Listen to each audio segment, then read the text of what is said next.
اعوذ باللہ من الشیطان الرجیم بسم اللہ الرحمن الرحیم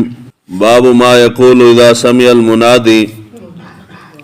عن ابی سعید الخدری ان رسول اللہ صلی اللہ علیہ وآلہ وسلم قال اذا سمعتم النداء فقولوا مثل ما يقول المؤذن باب الدعاء عند النداء عن جابر بن عبد الله ان رسول الله صلى الله عليه وآله وسلم قال من قال حين يسمع النداء اللهم رب هذه الدعوة التامة والصلاة القائمة آت محمدا الوسيلة والفضيلة وابعثه مقاما محمودا الذي وعدته حلت له شفاعتی یوم القیامہ۔ روایت ہے حضرت ابو سعید خدری رضی اللہ تعالیٰ عنہ وہ روایت کرتے ہیں کہ حضور صلی اللہ علیہ وآلہ وسلم نے ارشاد فرمایا کہ جب تم اذان کی آواز سنو تو اسی کی مثل کہو جو مؤذن کہہ رہا ہے، یعنی مؤذن جو کلمات اذان دینے والا جو کلمات کہے گا تم بھی انہی کلمات کو ساتھ ساتھ دہراتے جاؤ، یعنی اذان کا جواب دو۔ مؤذن نے اللہ اکبر کہا ہے، اللہ اکبر تو سننے والا جہاں بھی ہے چاہے مسجد میں ہے یا باہر ہے وہ بھی اس کا سن کے جواب دے گا اللہ اکبر۔ وہ اشہد ان لا الہ الا اللہ کہے وہ بھی جواب میں اشہد ان لا الہ الا اللہ کہے گا۔ مسلم شریف کے اندر روایت گزر چکی ہے، حضرت عمر فاروق رضی اللہ تعالیٰ عنہ ان سے مروی ہے کہ حضور صلی اللہ علیہ وآلہ وسلم نے ارشاد فرمایا کہ اگر مؤذن نے اللہ اکبر کہا تو سننے والے نے اس کے جواب میں اللہ اکبر کہا، مؤذن نے اشہد ان لا الہ الا اللہ کہا، سننے والے نے جواب میں اشہد ان لا الہ الا اللہ کہا، مؤذن نے اشہد ان محمد الرسول اللہ کہا، سننے والے نے اسی کے جواب میں اشہد ان محمد الرسول اللہ کہا، اذان دینے والے نے حی علی الصلاۃ کہا تو اس نے لا حول ولا قوت الا باللہ العلی العظیم کہا، اس نے حی علی الفلاح کہا تو اس نے جواب میں لا حول ولا قوت الا باللہ العلی العظیم کہا، اور مؤذن نے اللہ اکبر کہا تو سننے والے نے جواب میں اللہ اکبر کہا تو اس نے لا الہ الا اللہ کہا تو اس نے جواب میں لا الہ الا اللہ کہا، تو حضور صلی اللہ علیہ وآلہ وسلم نے فرمایا کہ اس شخص کے لیے اللہ تعالیٰ جنت واجب کر دے گا۔ یہ تھوڑی سی فضیلت نہیں ہے، بہت بڑی فضیلت ہے اذان کا جواب دینا۔ اسی لیے کہتے ہیں جب اذان ہو رہی ہو تو اذان ہوتے وقت ہر چیز روک دینی چاہیے، یعنی کوئی کام کر رہے ہیں، گفتگو کر رہے ہیں،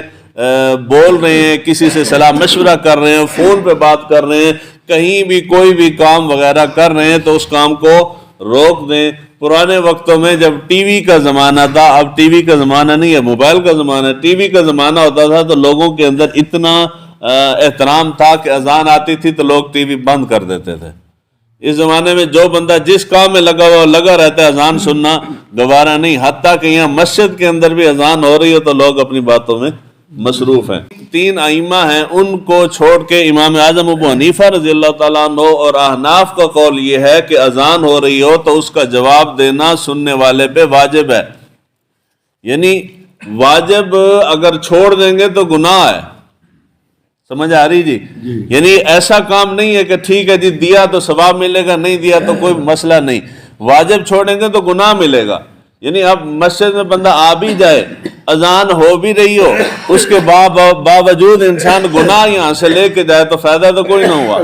جب اذان ہو رہی ہو یا اقامت کہی جائے تو سننے والے جو بندہ یہاں موجود ہے اس کے لیے لازم ہے کہ وہ خاموش ہو کے سنے، جواب دینا واجب ہے، سننا بھی واجب ہے۔ اس لیے اذان ہوتی ہے آپ گھر میں ہیں، اذان ہوتی ہے آپ مسجد میں ہیں، تو جس وقت اذان ہو تو خاموشی سے اس کو سنیں بھی اور اس کا جواب بھی دیں۔ اب جواب کوئی مشکل تو نہیں ہے، صرف ایک کلمہ مختلف ہے، حی علی الصلاۃ اور حی علی الفلاح پہ، اس کے اوپر لا حول ولا قوت الا باللہ العلی العظیم ہر بندے کو آتا ہے، باقی جس طرح اذان دینے والا کہتا ہے اسی طرح پیچھے کہتے چلے جائیں۔ اسی لیے کہتے ہیں اذان اور اقامت کے اندر فرق یہ ہے کہ جب اذان دینے والا اذان دے تو اذان ٹھہر ٹھہر کے دے، کیونکہ پیچھے سننے والوں نے بھی تو وہی کلمات کہنے ہیں نا۔ اگر میں سپیڈ کے ساتھ دے جاتا ہوں اذان تو پیچھے والے تو کہہ نہیں پائے گا۔ اسی طرح جب اقامت کہتے ہیں تو اقامت اور اذان کے اندر فرق یہ ہے کہ اذان کی بنسبت اقامت ذرا جلدی کہا جاتا ہے، مگر اتنی جلدی نہ کہا جائے کہ سننے والا اس کا جواب ہی نہ دے سکے۔ اس کا جواب دینے کے لیے اتنی بیچ میں گیپ وقفہ رکھنا چاہیے۔ اذان کے اندر ایک چیز آ جاتی ہے، صبح کی اذان کے اندر ایک جملہ اضافی ہوتا ہے، ہم کہتے ہیں الصلاۃ خیر من النوم۔ صبح کی نماز اگر صبح کی اذان میں اگر آپ جاگ رہے ہوں تو باقی کلمات اذان کے جواب کے بالکل سیم ہی ہیں، صرف ایک یہ جملہ جو ہے یہ مختلف ہے۔ جب یہ کہا جائے الصلاۃ خیر من النوم تو پھر صدقتا و بررتا یہ کہا جائے گا۔ کیا کہا جائے گا؟ بررتا۔ ایک دو بار کہہ لیں یاد ہو جائے گا، صدقتا و بررتا، صدقتا و بررتا، ہاں جی، صدقتا و بررتا یہ کہا جائے گا۔ اس لیے آپ نے بھی دینا، گھر جا کے بھی بتانا ہے، جب بھی اذان ہو، کسی مجلس میں بیٹھے ہیں، محفل میں بیٹھے ہیں، اذان ہو رہی ہو، حتیٰ کہ قرآن مجید کی تلاوت بھی کر رہے ہوں تو شریعت کا حکم ہے اذان ہو رہی ہے تو اس کو روک دیں۔ جب قرآن کی تلاوت رک گئی ہے تو اس کے بعد تو پھر اس سے زیادہ ضروری شاید تو کائنات میں کوئی نہیں ہے، باقی کوئی بھی کام ہو تو اس کو روک دیں اذان سنے پہلے۔ اس کے بعد دوسری حدیث مبارکہ جو ہے، حضرت جابر بن عبداللہ رضی اللہ تعالیٰ عنہ وہ بیان کرتے ہیں، حضور صلی اللہ علیہ وآلہ وسلم نے ارشاد فرمایا کہ جس نے اذان سن کر کہا، یہ جو دعا ہم پڑھتے ہیں اذان کے بعد کی دعا، اللہم رب هذه الدعوة التامة والصلاة القائمة آت محمدا الوسیلة والفضیلہ والدرجة الرفیعة وابعثه مقاما محمودا الذی وعدته وارزقنا شفاعته یوم القیامة انک لا تخلف الميعاد۔ یہ آخر کے جو الفاظ ہیں مقام محمود الذی وعدته، اس سے آگے جو الفاظ ہیں وہ اس حدیث مبارکہ میں نہیں ہیں۔ دعا جب فقہا یا محدثین ایک بنا کے لکھتے ہیں تو اس سے مراد صرف یہ نہیں ہوتا کہ وہ ساری دعا کسی ایک روایت میں ہوتی ہے، بعض دفعہ ایسے ہوتا ہے کہ وہ 2-3 احادیث سے 2-3 روایات سے الفاظ لے کے تو وہ ایک جامع دعا تیار کی جاتی ہے، یعنی تمام الفاظ اس کے اندر آ جاتے ہیں۔ تو اگر کوئی یہاں تک پڑھتا ہے مقام محمود الذی وعدتہ یہاں تک، یا اس سے آگے بھی جاتا ہے، تو حدیث مبارکہ یہ حضور صلی اللہ علیہ وآلہ وسلم نے فرمایا کہ اذان سننے کے بعد جس شخص نے یہ دعا پڑھی اس کے لیے میری شفاعت حلال ہو جائے گی قیامت کے دن۔ یعنی حضور صلی اللہ علیہ وآلہ وسلم کے لیے ہم نے دعا مانگی ہے وسیلے کی اور مقام محمود کی۔ مقام محمود وہ مقام ہے کہ جو حضور جس کے متعلق حضور صلی اللہ علیہ وآلہ وسلم نے ارشاد فرمایا کہ اذان کے بعد میرے لیے دعا مانگو، اس مقام کی، مقام محمود کی۔ وہ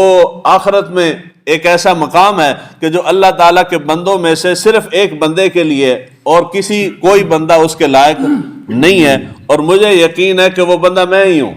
تو تم اذان کے بعد میرے لیے اس کی دعا کرو، جس نے میرے لیے دعا کی اس مقام کی تو اس کے لیے میری شفاعت واجب ہو جائے گی۔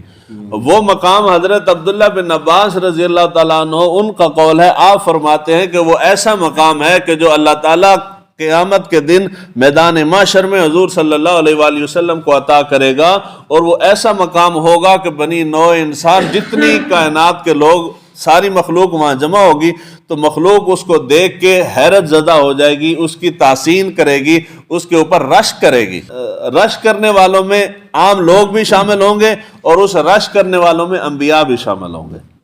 یعنی وہ بھی اتنا بلند و بالا اور عرف اور اعلیٰ مقام ہے کہ انبیاء بھی اس کے اوپر رشک کریں گے، اور وہ مقام ہوگا جس مقام پہ حضور صلی اللہ علیہ وآلہ وسلم کو فائز کیا جائے گا، اور جس کے متعلق قرآن مجید فرقان حمید کی سورہ بنی اسرائیل کے اندر اللہ تعالیٰ نے ارشاد فرمایا عسیٰ ان یبعثک ربک مقاما محمودا۔ یہ اسی مقام محمود کے متعلق ذکر ہے کہ ہم ان قریب آپ کو مقام محمود عطا فرمائیں گے۔ وہ مقام محمود مقام شفاعت قیامت کے دن جب تمام مخلوق جمع ہو جائے گی تو حضرت عبداللہ بن عباس فرماتے ہیں کہ اللہ تعالیٰ حضور صلی اللہ علیہ وآلہ وسلم کو وہ مقام عطا فرما کے اپنے محبوب کا مقام و مرتبہ لوگوں کو دکھائے گا کہ تمہارے اندر اور میرے محبوب کے درمیان فرق کیا ہے۔ یعنی وہ اتنا عظیم مقام ہے کہ میں نے اپنے محبوب کو اتنی شان اور عظمت عطا فرمائی ہے تمہارے مقابلے میں، تو وہ امتیاز کا مقام ہے۔ وہاں حضور صلی اللہ علیہ وآلہ وسلم کو فائز کیا جائے گا تو حضور صلی اللہ علیہ وآلہ وسلم اپنی امت کی شفاعت فرمائیں گے۔ ہم گناہگاروں کے اللہ تعالی ہمیں بھی اس فہرست کے اندر شامل فرمائے۔ تو وہ مقام شفاعت ہے، یعنی حضور وہاں سجدہ ریز ہوں گے اور اللہ تعالیٰ فرمائے گا کہ میرے محبوب صلی اللہ علیہ وآلہ وسلم آج آپ مانگیے، آج آپ جو کچھ مانگیں گے آپ کو راضی کیا جائے گا۔ یعنی پھر وہاں پہ حضور صلی اللہ علیہ وآلہ وسلم اپنے لیے کچھ نہیں مانگیں گے، وہاں بھی امت کی شفاعت ہی مانگیں گے کہ باری تعالیٰ میری امت کو معاف فرما دیں۔ تو یہ دعا کوشش کرنی چاہیے، یہ دو چیزیں مشکل نہیں ہیں، اذان سنیں تو اذان کا جواب دیں، یعنی الفاظ ساتھ ساتھ کہتے جائیں۔ الصلاۃ خیر من النوم پہ کیا کہنا ہے؟ صدقتا و بررتا، اور اس کے بعد جب اذان ہو جائے تو اس کے بعد دعا مانگیں۔